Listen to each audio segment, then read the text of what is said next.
এই গরমে সবার কি আর কি অবস্থা আল্লাহ রে। আসসালামু আলাইকুম। আমার সারাটা দিনের পক্ষ থেকে আমার সকল আপুদের জানাই শুভেচ্ছা। আজকে একটা খুব সেন্সিটিভ বিষয় নিয়ে কথা বলবো। সেটা হচ্ছে আমাদের মেয়েদের যখন পিরিয়ড টাইম চলে তখন আমরা রান্নাঘরে যে এই যে রান্না টান্না করি, আমাদের যে কি কষ্টটা হয় এটা মনে হয় প্রতিটা মহিলাই সেটা টের পায়।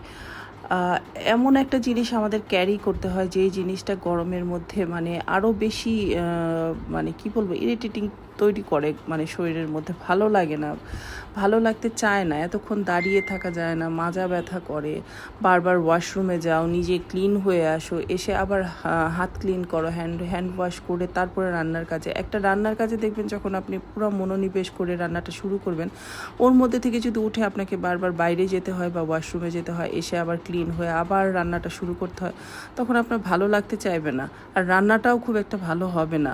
এমনি তো গরম, কতক্ষণ এইসব জিনিস নেওয়া যায়? আল্লাহ একটা পরীক্ষার মধ্যে ফেলতেছে। এখন এই পরীক্ষায় জানি না আমরা কিভাবে উত্তীর্ণ হব, আল্লাহ কিভাবে সেই জিনিসটা আমাদের আসান করে দিবে।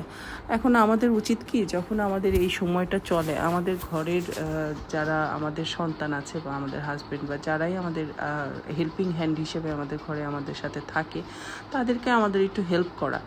এইভাবে আসলে অত্যাচারটা আর নেওয়া যাচ্ছে না, কারণ এখন যুগের সাথে সাথে আমরাও অনেকটা বেশি আগের মতো মা খালাদের মতো মুখ বুজে সহ্য করার মতো এখন নাই। এখন আমরাও আর পারি না এতটা নিতে, এতটা প্রেশার নিতে। এইরকম যে ওয়েদারের চেঞ্জ, নিজেদের চেঞ্জ, পরিবারের চেঞ্জ, সব কিছু মিলে একজনের উপরে এত প্রেশারটা আসলে দেওয়া ঠিক না। যদিও আমার পরিবার এমন না, আমি আরেকজনের কথা, অন্যজনের কথা চিন্তা করে বলতেছি। আমার পরিবার অনেক হেল্পফুল এবং আমার হাজব্যান্ডও আল্লাহর রহমতে, আমি যদি অসুস্থ হয়ে থাকি সে নিজে থেকেই বলবে যে না, রান্নাঘরে যাওয়ার কোনো দরকার নাই। প্লাস আমাকে এত রান্না টান্না নিয়ে এত বেশি পেরেশান হইতে নিষেধও করে। সে বলে এক পদের তরকারি রান্না করো বা চলে যাক বা অর্ডার দিয়ে ফেলো বা কিছু, যদি দেখে শরীর খারাপ। কিন্তু আমি নিজেই যাই, তেমন কোনো কাজ নাই, ঠিক আছে একটু করে ফেলি। ওই যে মায়া মানুষের স্বভাব, স্বভাব তো আর ধুইলে বদলায় না। এখন স্বভাব তো আমাদের খারাপ, পুরুষ মানুষের শুধু দোষ কেন দিই? আমাদেরই তো কুরকুরানি ব্যারাম, যা একটু রান্নাঘরে যাই, আল্লাহ বাচ্চা কি খাবে, আল্লাহ স্বামী কি খাবে, এত টেনশন করার কি আছে? আমরাই হইলাম গিয়া যত নষ্টের গোড়া।